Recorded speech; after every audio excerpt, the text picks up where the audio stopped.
बिस्मिल्लाहिर्रहमानिर्रहीम। अस्सलाम वालेकुम वरहमतुल्लाहि वबरकातुहू। नाज़रीन, आज हम ऐसे माहौल में वीडियो इसलिए बना रहे हैं कि आज हम एक देहात में मौजूद हैं, यानी मैं अपने आबाई गांव जो है वो चनूरी गोलीमाम में आया हुआ हूँ। तो मैंने यहाँ से ये बेहतर समझा कि आपको एक ऐसी वीडियो दिखाई जाए या बनाई जाए जिससे ये पता चल सके कि शहर और देहात की ज़िंदगी का जो फ़र्क है उसमें आप क्या मुवाज़ना कर सकते हैं। देहात में सबसे बड़ी जो नेमत है वो खुदा की तरफ से ये है कि आप एक साफ़ माहौल में सांस ले सकते हैं, और सांस जो है वो इंसान की ज़िंदगी का अहम रुकन है। और इसके बाद यहाँ पर जो पानी होता है, किसी मकाम से भी अगर आप पानी पीना चाहें तो उसको पी सकते हैं, मगर शहरों में ये सहूलियात जो है वो आपको मैसर नहीं होती। इसके बाद अगर आप देखें, बहुत से ऐसे खाने, बहुत सी ऐसी ग़िज़ाएँ होती हैं जो आपको असल हालत में मिल सकती हैं।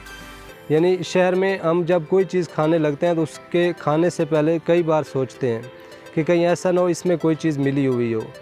और काफ़ी चीज़ें ऐसी भी होती हैं जिनमें ऐसी चीज़ें मिलावट भी होती हैं, मगर देहात में जो है आपको आम चीज़ें ऐसी मिल जाती हैं जो एक नंबर और असल होती हैं। उसके बाद अगर आप देखें कि यहाँ पर जो है रहने वाले किसान लोग जो हैं वो हमारे शहरों में रहने वाले लोगों का पेट पालते हैं। यानी इस बात को अगर आप देखें कि वो किस अंदाज़ में पेट पालते हैं, ये चीज़ें पहुंचा रहे होते हैं, यानी सब्ज़ियां वगैरह जो होती हैं, गंदम वगैरह जो होती हैं, वो पहुंचाकर वहाँ पर शहरों में रहने वाले लोग उनसे फैज़याब हो रहे होते हैं। इसके बाद भी बहुत सी ऐसी चीज़ें हैं, या एक जो सबसे बड़ा हमारा यहाँ रहने का शौक़ होता है, ये अक्सर लोग जो शहरों की तरफ से अब देहात की तरफ भी आते हैं, और अब तो ये ट्रेंड बन चुका है कि ज़्यादातर लोग जो है वो देहातों से शहरों की तरफ जा रहे हैं। मगर शहरों में जाने वाले लोगों की जो वजूहात हैं वो अगर आप देखें कि वो ये कहते हैं यहाँ पर वसाइल कम होते हैं। यानी इसके बाद भी कोशिश ये की जाए कि जहाँ भी आप मौजूद हैं वहाँ पर आपके वसाइल जो है वो आपको मैसर आ सकते हैं। ज़रूरी नहीं कि आप जहाँ शहर में रहते हैं तो आपको बेहतर सहूलियात मिल सकती हैं। अब देहातों में भी बहुत सी ऐसी चीज़ें हैं जो शहरों की मानद मिल सकती हैं।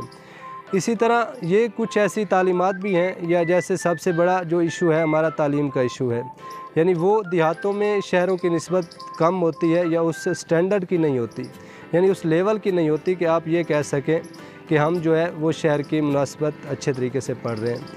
मगर बहुत सी और भी ऐसी चीज़ें होती हैं शहरों में। अगर आप देखें तो वहाँ पर अगर किसी के साथ कोई मुसीबत हो, कोई दुख हो, तो वो सारे लोग जो है उसको महसूस नहीं करते, मगर देहातों में रहने वाले लोग जो है वो एक दूसरे का दुख बराबर महसूस कर रहे होते हैं।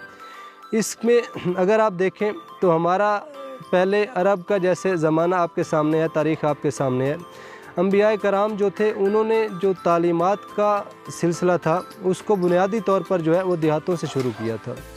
यानी शहरों में कम ही ऐसे अंबियाए कराम थे, या वो इस माहौल के मुताबिक जहाँ पर ज़्यादा आबादियाँ थी। चूँकि देहात के लोग जो होते हैं वो इस्लाम की बात को बहुत ज़्यादा पिक करते हैं, यानी उनको इस बात का एहसास होता है कि इस्लाम जिस बात का हमें हुक्म दे रहा है हमने उस काम को करना है, और जिससे रोक रहा है हमने उससे रुक जाना है। यानी इसी तरह शहरों में रहते हुए लोग भी जो है वो आजकल जो देहात से लोग शहरों की तरफ जा रहे हैं, वो भी कुछ ना कुछ असर जो है वो वहाँ पर रहते हुए भी ये रखते हैं कि उनको देहातों के माहौल का या देहातों में रहने वाले लोगों का एहसास होता है। मगर इसी तरह कुछ ऐसी चीज़ें होती हैं जिनका हमें एहसास नहीं भी होता।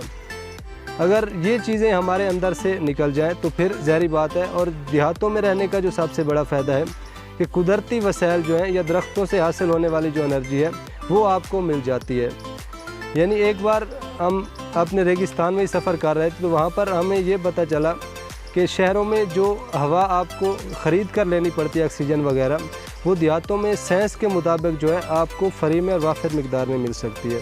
वैसे ये खुदा की कुदरत है कि वो हमें सांस लेने का जो है ये हुक्म देता है, या उसने ताकत अता की हुई है कि हम एक अच्छी सांस ले रहे हैं। मगर देहातों की जो ऑक्सीजन होती है या देहातों की आबो हवा जो होती है वो शहरों की निस्बत काफ़ी बेहतर होती है।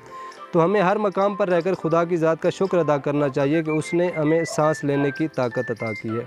वस्सलाम।